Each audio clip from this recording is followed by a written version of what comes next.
नमस्कार, आप सभी का स्वागत है एम स्टडी के यूट्यूब चैनल पे। काफ़ी दिन हो गए हैं करंट अफेयर्स की क्लास हुए हुए। अब अपन 1 सितंबर से यह है कि रेगुलर आप लोगों की क्लास रहेगी। इसके अलावा जो अगस्त के करंट अफेयर्स हमारे छूट गए थे, मेरी तबीयत खराब हो गई थी तो मैं क्लास नहीं ले पाई थी। तो जो भी अपने अगस्त के करंट अफेयर्स छूट गए हैं, वह भी मैं आपके कवर अप करा दूंगी किसी दिन मैराथन क्लास लेके, या फिर 2 घंटे की एक साथ आपकी क्लास लेके वो सभी क्वेश्चन अपन लोग कवर कर लेंगे। आइए आज से अपन शुरू करते हैं, पहले क्वेश्चन की तरफ बढ़ते हैं। देखिए पहला प्रश्न क्या है हमारा कि भारत की प्रथम रो रो ट्रेन सेवा की शुरुआत किस राज्य से की गई है।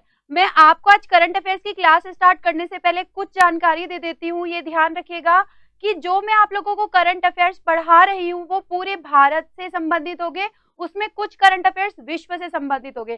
सभी एग्जामों के लिए ये जो करंट अफेयर्स है ये आपके वैलिड है। किसी एक पर्टिकुलर एग्जाम के लिए करंट अफेयर्स यहाँ नहीं कराए जाते हैं। यहाँ जितने भी करंट अफेयर्स कराए जाते हैं वो आपके सभी एग्जामों के लिए वैलिड होते हैं। तो आप इन करंट अफेयर्स को अच्छे से देखिएगा और अच्छे से प्रिपेयर करके लाइएगा। दूसरी चीज, मैं आपको हर क्वेश्चन का आंसर डिटेल में बताऊंगी, क्योंकि जरूरी नहीं है कि प्रश्न जो मैंने ये लिख दिया यही एग्जाम में आ जाए। जी नहीं, इसी से रिलेटेड प्रश्न घूम के भी आपकी परीक्षाओं में आ सकता है।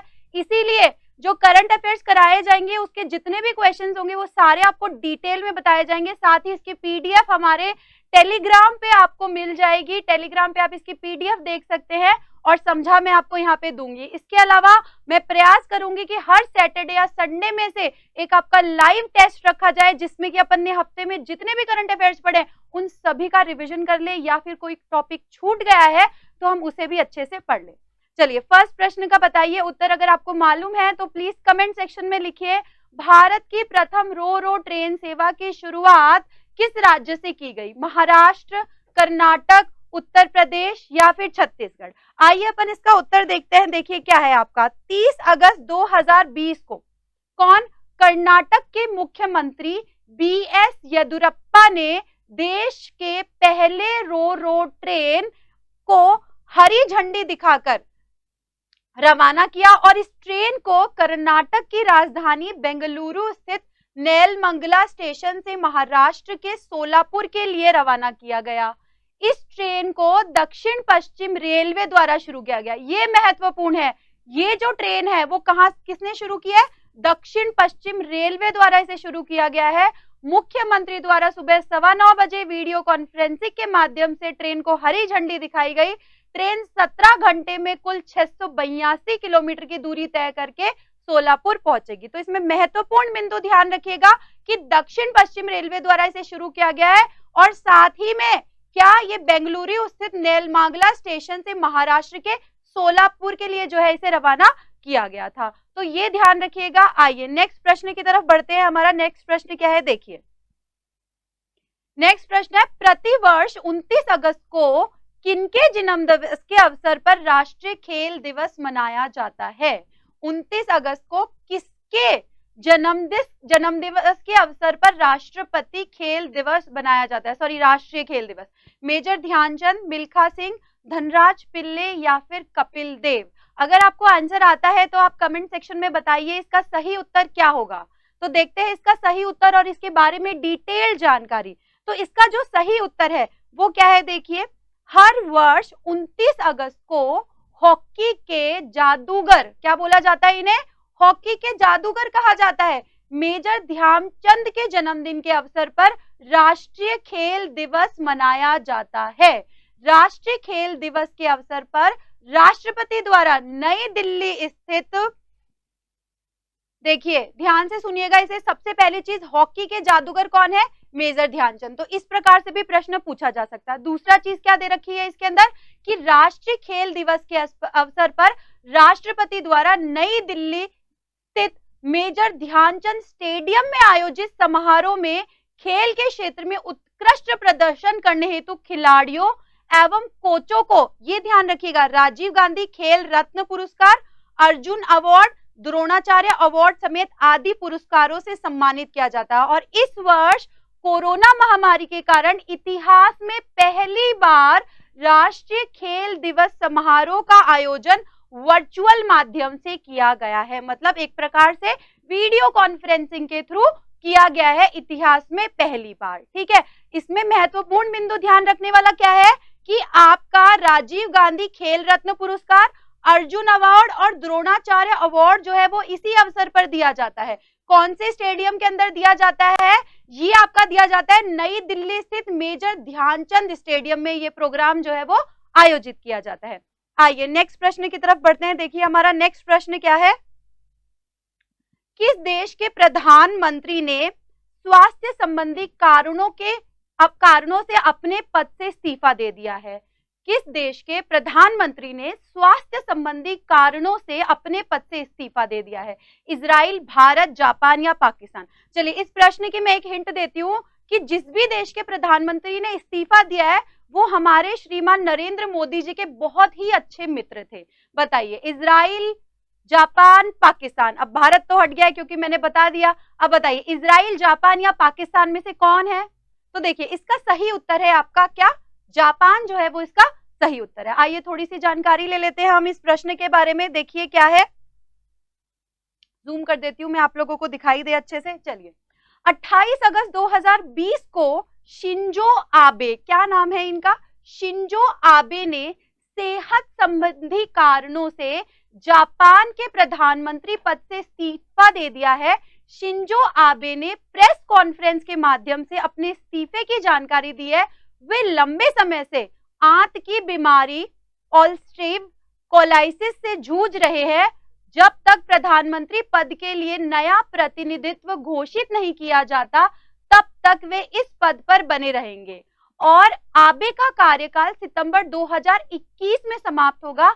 आबे जापान के सबसे अधिक कार्यकाल तक सेवा प्रदान करने वाले प्रधानमंत्री है। सबसे अधिक कार्यकाल इनका रहा है किसका? आबे का। तो ध्यान रखिएगा क्या नाम है? शिंजो आबे इनका नाम है, जिन्होंने की सेहत संबंधी कारणों के कारण इस्तीफा दे दिया है। हालांकि इनका कार्यकाल कब तक था? सितंबर 2021 तक। आइए नेक्स्ट प्रश्न के बारे में पढ़ते हैं। देखिए जितने भी प्रश्न है ना उन सभी में आपका क्या है, देश विदेश के सारे प्रश्न हैं। क्योंकि देखिए अभी आप लोगों को शायद मालूम चल चुका होगा कि हम लोग एनडीए की क्लासेस भी चालू करने वाले हैं, साथ ही सीडीएस की क्लासेस भी चालू करने वाले हैं। तो उनमें भी आपके करंट अफेयर्स के कुछ क्वेश्चंस आते हैं। साथ ही में रेलवे की क्लासेस हमारे यहाँ पे चल रही है, दिल्ली पुलिस की क्लासेस हमारे यहाँ पे चल रही है। तो सभी में करंट अफेयर्स का कुछ ना कुछ पार्ट आता है। सामान्य जीके बहुत ही महत्वपूर्ण टॉपिक है, इसीलिए ये करंट की क्लास जो है ये बहुत इंपॉर्टेंट है और आप लोग बहुत भाग्यशाली है कि एम स्टडी आपको ये करंट जीके की क्लास प्रोवाइड करा रहा है। तो आप इसका फायदा उठाइए, ज्यादा से ज्यादा हमारे साथ जुड़िए, हमारे चैनल को सब्सक्राइब कीजिए और प्लीज क्लास को लाइक कीजिए। आइए देखते हैं क्या है नेक्स्ट प्रश्न। केंद्र सरकार द्वारा देश में स्टार्टअप्स को बढ़ावा देने हेतु किस चैलेंज की शुरुआत की गई है?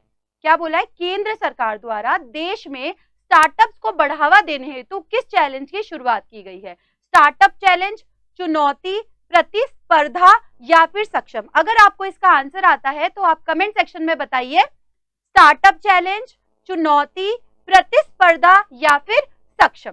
आइए हम इसके पहले महत्वपूर्ण बिंदु और इसके आंसर के बारे में देखते हैं।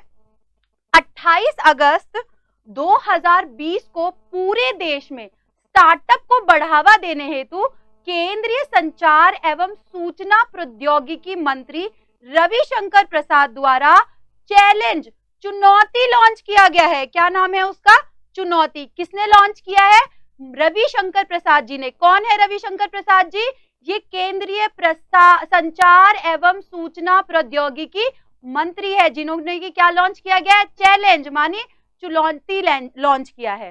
चैलेंज भी नाम है उसका। चैलेंज के अंतर्गत देश में मौजूद विभिन्न क्षेत्रों के कुल 300 स्टार्टअप का चयन किया जाएगा और इन सभी सेलेक्टेड स्टार्टअप को 25 लाख राशि का फंड प्रदान किया जाएगा और इसके अतिरिक्त इन्हें अन्य सुविधाएं भी प्रदान की जाएगी। इन सुविधाओं में क्या क्या दिया जाएगा? Mentorship, security testing facility, industry connect, ठीक है, लीगल सहायता, मानव संसाधन, साथ ही में इंक्यूबेशन सुविधा भी इन लोगों को दी जाएगी। स्टार्टअप को बढ़ाने के लिए ये जो है वो शुरू किया गया है। क्या नाम है इसका? चुनौती या फिर चैलेंज। तो ध्यान रखिएगा ये। आइए अपन नेक्स्ट प्रश्न की तरफ बढ़ते हैं। देखिए क्या है नेक्स्ट प्रश्न।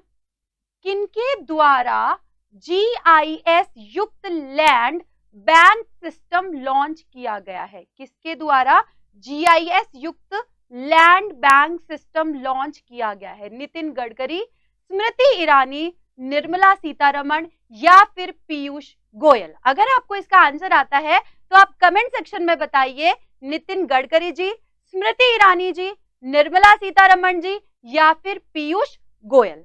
आइए मैं आपको इसके बारे में महत्वपूर्ण पॉइंट तथा इसके आंसर के बारे में अपन कुछ जानकारी ले लेते हैं। देखिए 27 अगस्त 2020 केंद्रीय रेल वाणिज्य एवं उद्योग मंत्री पीयूष गोयल, किसने किया है? आपका पीयूष गोयल द्वारा GIS युक्त लैंड बैंक सिस्टम लॉन्च किया गया।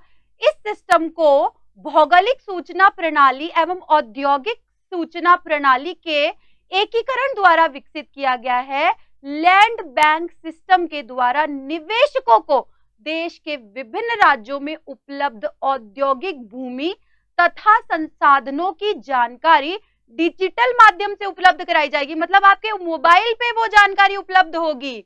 समझ गए? तो ये इंपॉर्टेंट है, महत्वपूर्ण है, इसको याद रखिएगा। किसने किया है? ये हमारा किया है केंद्रीय रेल वाणिज्य एवं उद्योग मंत्री पीयूष गोयल जी। कब किया है? 27 अगस्त 2020 में GIS युक्त लैंड बैंक सिस्टम लॉन्च किया गया है। तो ध्यान रखिएगा और ये ध्यान देने लायक प्रश्न है, याद रखिएगा। आइए नेक्स्ट प्रश्न की तरफ हम बढ़ते हैं। परमाणु परीक्षण के विरुद्ध अंतर्राष्ट्रीय दिवस कब मनाया गया? परमाणु परीक्षण के विरुद्ध अंतर्राष्ट्रीय दिवस कब मनाया गया? 29 अगस्त 2020, 27 अगस्त 2020, 28 अगस्त 2020 या फिर 25 अगस्त 2020? अगर आपको आता है तो आपको क्या करना है? कमेंट सेक्शन में आंसर करना है। बताइए 29 अगस्त, 27 अगस्त, 28 अगस्त या फिर 25 अगस्त? आइए अपन थोड़ी सी जानकारी ले लेते हैं इसकी। अपन देखिए क्या है आपका सबसे महत्वपूर्ण है। देखो प्रतिवर्ष 29 अगस्त को विश्व भर में परमाणु परीक्षण के विरुद्ध अंतर्राष्ट्रीय दिवस के रूप में मनाया जाता है। वर्ष 2009 में विश्व संगठन के बैठक की 64वें सत्र के पश्चात यूनाइटेड नेशन जनरल असेंबली द्वारा 29 अगस्त को परमाणु परीक्षण के विरुद्ध अंतर्राष्ट्रीय दिवस के रूप में घोषित किया गया था और इस दिवस को मनाए जाने की शुरुआत वर्ष 2010 में की गई थी। इस दिवस को वर्ष 1991 में सोवियत संघ के कजाकिस्तान स्थित क्या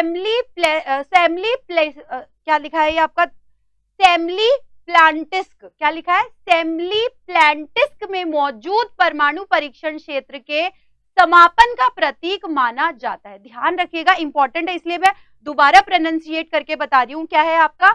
1991 में सोवियत संघ के कजाकिस्तान स्थित सेमलीप्लांटिस्क में मौजूद परमाणु परीक्षण क्षेत्र के समापन का प्रतीक माना जाता है। तो ये आपका क्या है? परमाणु परीक्षण के विरुद्ध अंतर्राष्ट्रीय दिवस 29 अगस्त को बनाया जाता है और सर्वप्रथम ये कब बनाया गया था? 2010 में ये सबसे पहले बनाया गया था। तो याद रखिएगा। और इसका संबंध किससे है? 1991 में सोवियत संघ के कजाकिस्तान से इसका संबंध है, ध्यान रखिएगा। आइए नेक्स्ट प्रश्न की तरफ बढ़ते हैं। देखिए क्या है आपका? किस राज्य की सरकार द्वारा देश की पहली समुद्री एम्बुलेंस प्रतीक्षा को लॉन्च किया गया है? मतलब देखो एक प्रश्न तो इस प्रश्न में से ही बन रहा है। क्या देश की पहली समुद्री एम्बुलेंस का नाम क्या है? प्रतीक्षा। क्या नाम है? प्रतीक्षा। तो ये तो इस प्रश्न में से ही बन गया है। अब ये बोल रहा है किस राज्य की सरकार द्वारा ये शुरू की गई है? आंध्र प्रदेश, केरल, तमिलनाडु या फिर कर्नाटक? आपको आता है तो कमेंट सेक्शन में बताना है। आंध्र प्रदेश, केरल, तमिलनाडु या फिर कर्नाटक? आइए देखते हैं हम इसका राइट आंसर और इसकी डिटेल जानकारी जो कि बहुत ही आवश्यक है। ठीक है, तो देखिए 27 अगस्त 2020 को केरल सरकार द्वारा देश में पहली बार समुद्री एम्बुलेंस की शुरुआत की गई है। ठीक है ना? साथ ही में किसके द्वारा की गई है? केरल सरकार के द्वारा। किसके द्वारा की गई है? केरल सरकार के द्वारा। दिनांक क्या है? 27 अगस्त 2020 इसकी जो है वो आपकी दिनांक है। ठीक है, साथ ही में इस एम्बुलेंस का मुख्य उद्देश्य समुद्र में मछली पकड़ने के दौरान दुर्घटनाग्रस्त होने वाले मछुआरों की जान बचाना है।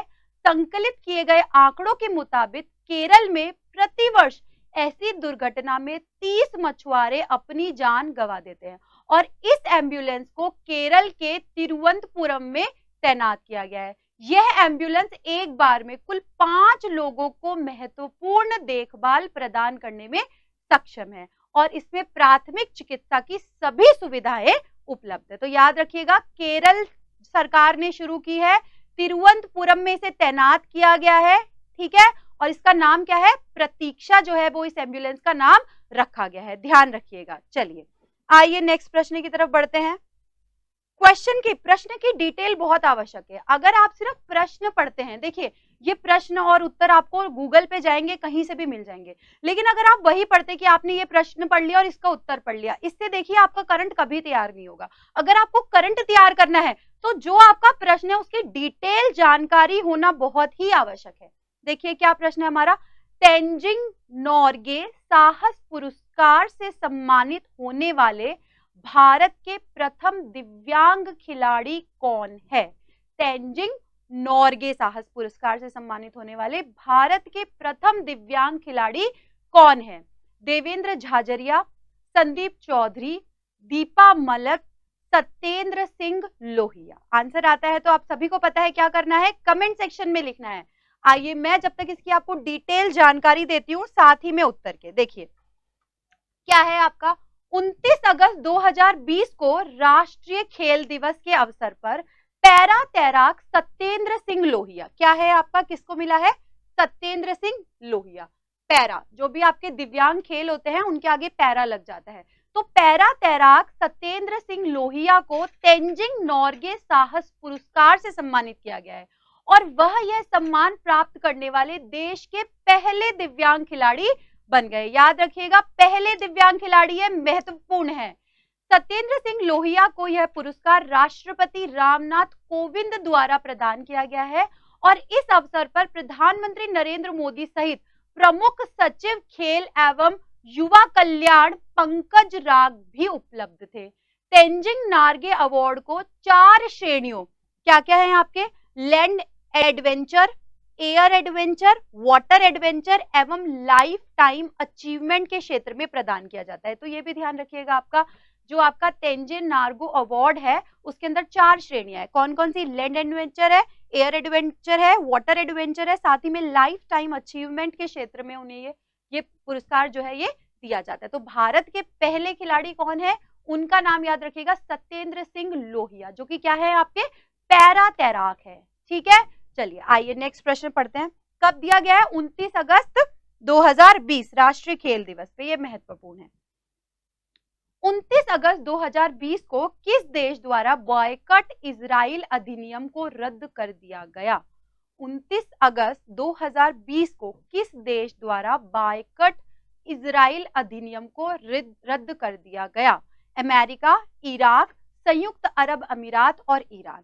ये जो प्रश्न है ना, इस प्रश्न से संबंधित एक और इसी प्रश्न से जुड़ा हुआ प्रश्न मैं आपको करवा चुकी हूँ पहले की क्लासेस में, जिसमें मैंने टेलीफोन संबंधित कराया था, है ना, कि एक जो है टेलीफोन लाइन की शुरुआत की गई है, ठीक है ना। तो देखिए इसका जो सही उत्तर है, देखते हैं अपन क्या है, पहले जानकारी लेंगे फिर सही उत्तर के बारे में पढ़ेंगे, जिससे कि हमें क्या उत्तर भी याद आ जाए और हमें जानकारी भी याद हो आसपास की।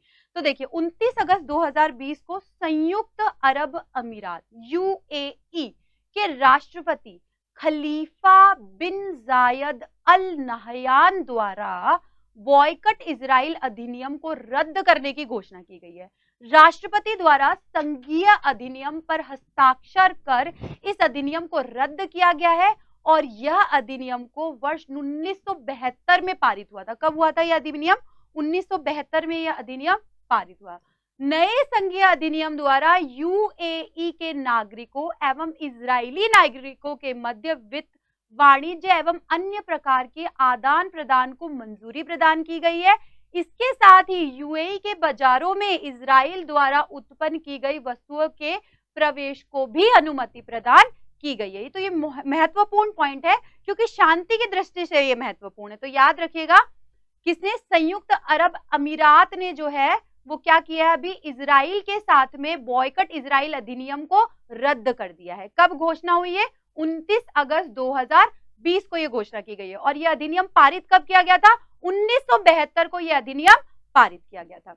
आइए नेक्स्ट प्रश्न देखते हैं हम क्या है। देखिए नेक्स्ट प्रश्न क्या है आपका, 29 अगस्त 2020 को किस देश द्वारा, अच्छा ये प्रश्न मैं करवा चुकी हूं। आइए नेक्स्ट प्रश्न है आपका, देखिए केंद्र सरकार ने मानसिक स्वास्थ्य से जुड़ी किस हेल्पलाइन सेवा की शुरुआत की है। केंद्र सरकार ने मानसिक स्वास्थ्य से जुड़ी किस हेल्पलाइन सेवा की शुरुआत की है। सुविधा, मानसिक स्वास्थ्य, किरण या फिर आशा, इनमें से किस सेवा की शुरुआत की गई है। अगर आपको आंसर आता है तो आप सभी को पता है, कमेंट सेक्शन में आप लोगों को लिखना है। बाकी आइए अपन हम इसकी डिटेल जानकारी के बारे में पढ़ते हैं। देखिए क्या है इसकी डिटेल जानकारी।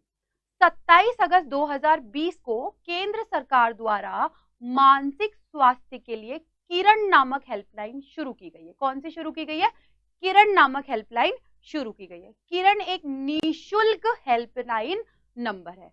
3 सितंबर 2020 से देश के नागरिक इस हेल्पलाइन के माध्यम से मानसिक स्वास्थ्य से जुड़ी सेवाओं का लाभ उठा सकेंगे और इसका मुख्य उद्देश्य मानसिक स्वास्थ्य के उपचार से संबंधित सेवाएं प्रदान कराना है तथा लोगों को चिंता, डिप्रेशन, ठीक है, ट्रॉमेटिक स्ट्रेस डिसऑर्डर आदि से उत्पन्न हुई मानसिक पीड़ा के निवारण हेतु आपातकालीन सेवाएं प्रदान कराना है। तो ध्यान रखिएगा क्या नाम है इसका, किरण। कब शुरू हो रही है ये, 3 सितंबर 2020। कैसी, निःशुल्क है ये। आइए नेक्स्ट प्रश्न की तरफ अपन बढ़ते हैं।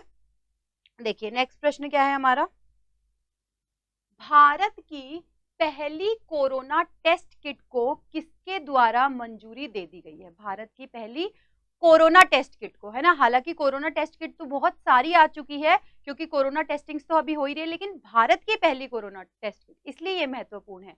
All India institute of medical science, Indian Council of Medical research, स्वास्थ्य मंत्रालय, इंडियन इंस्टीट्यूट ऑफ साइंस।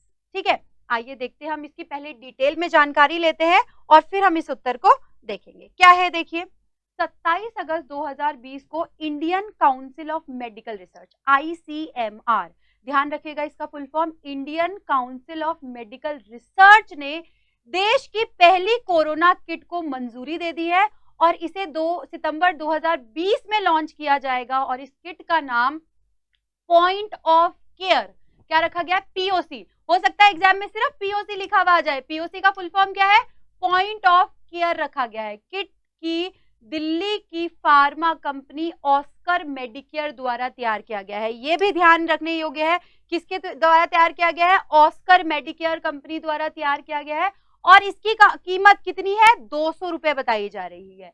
इस किट के माध्यम से व्यक्ति का अंगुली से खून का सैंपल लिया जाएगा और दावा किया जा रहा है कि यह किट केवल 20 मिनट में ही रिजल्ट दे देती है। कितने मिनट में, 20 मिनट में। तो महत्वपूर्ण है, क्यों महत्वपूर्ण है, क्योंकि पहले तो भारत की पहली है।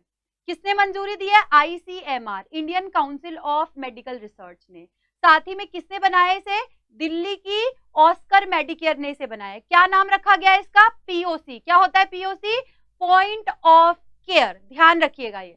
आइए नेक्स्ट प्रश्न की तरफ हम बढ़ते हैं। देखिए क्या है आपका नेक्स्ट प्रश्न, निर्यात तत्परता सूचकांक 2020 में किस राज्य ने पहला स्थान प्राप्त किया है। निर्यात तत्परता सूचकांक 2020 में किस राज्य ने पहला स्थान प्राप्त किया है, गुजरात, पश्चिम बंगाल, कर्नाटक या फिर राजस्थान। आइए हम इसके बारे में पहले तो हम ये जाने कि ये निर्यात तत्परता सूचकांक क्या है।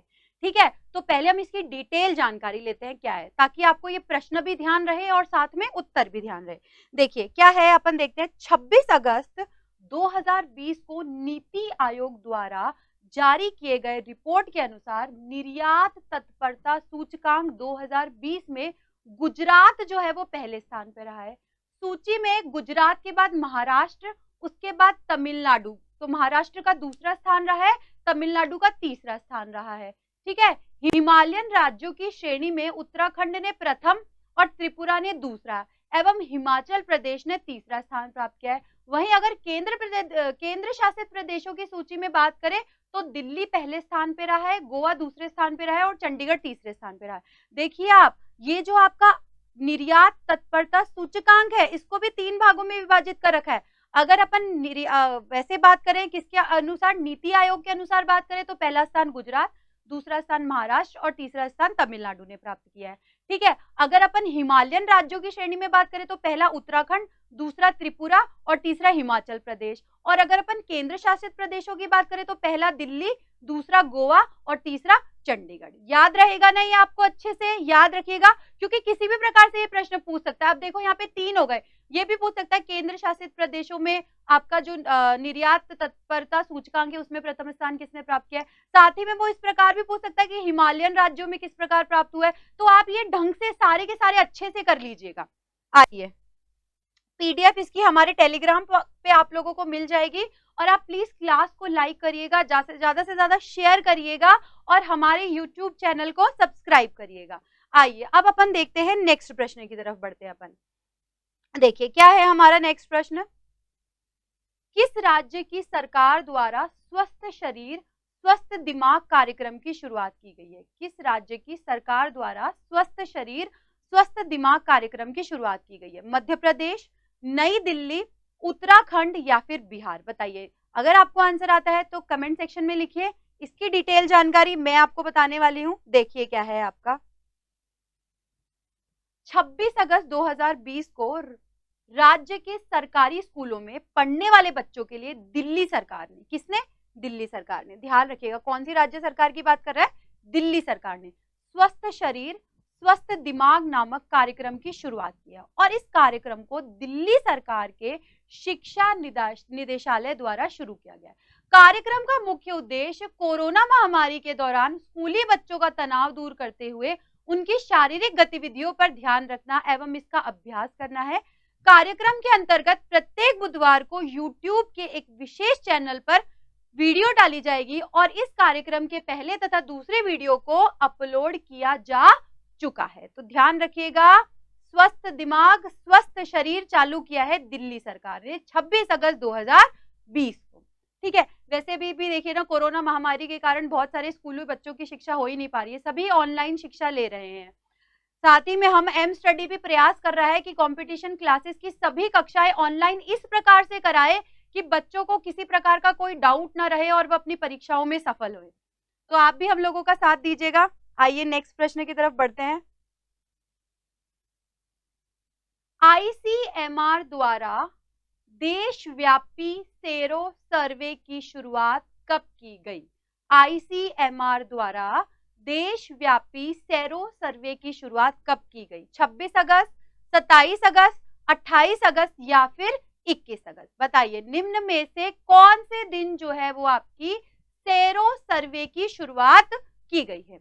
आइए हम लेते हैं इसके बारे में पहले डिटेल जानकारी। सबसे पहले डिटेल जानकारी, 27 अगस्त 2020 को आईसीएमआर का फुल फॉर्म क्या होता है, Indian Council of Medical Research. I से इंडियन, सी से काउंसिल ऑफ, एम से मेडिकल और आर से रिसर्च द्वारा देश भर में कोरोना महामारी से जुड़े आंकड़ों एवं तथ्यों के संकलन के लिए सेरो सर्वे के दूसरे चरण की शुरुआत की गई है। यानी ये जो सेरो सर्वे है ये किससे संबंधित है, कोरोना महामारी से संबंधित है। सर्वे में 21 राज्यों के कुल 59 जिलों में शामिल किया गया है और इसके तहत 24,000 सैंपल इकट्ठे किए जाएंगे। आईसीएमआर के डायरेक्टर बलराम भार्गव, ये महत्वपूर्ण है, आईसीएमआर का नाम देखिए अभी बहुत ज्यादा आ रहा है कोरोना महामारी के कारण, इसलिए इसके डायरेक्टर का नाम परीक्षाओं में पूछा जा सकता है। तो क्या नाम है आईसीएमआर के डायरेक्टर का नाम, बलराम भार्गव। क्या नाम है, बलराम भार्गव। और इस सर्वे का मुख्य उद्देश्य यह पता लगाना है कि कोरोना संक्रमण से किस शहर या जिले में कितने लोग ठीक हो गए हैं, कितने लोग ठीक हो गए हैं, यही इसका पता लगाना है। तो आज के करंट अफेयर्स हमारे यहीं पे समाप्त होते हैं।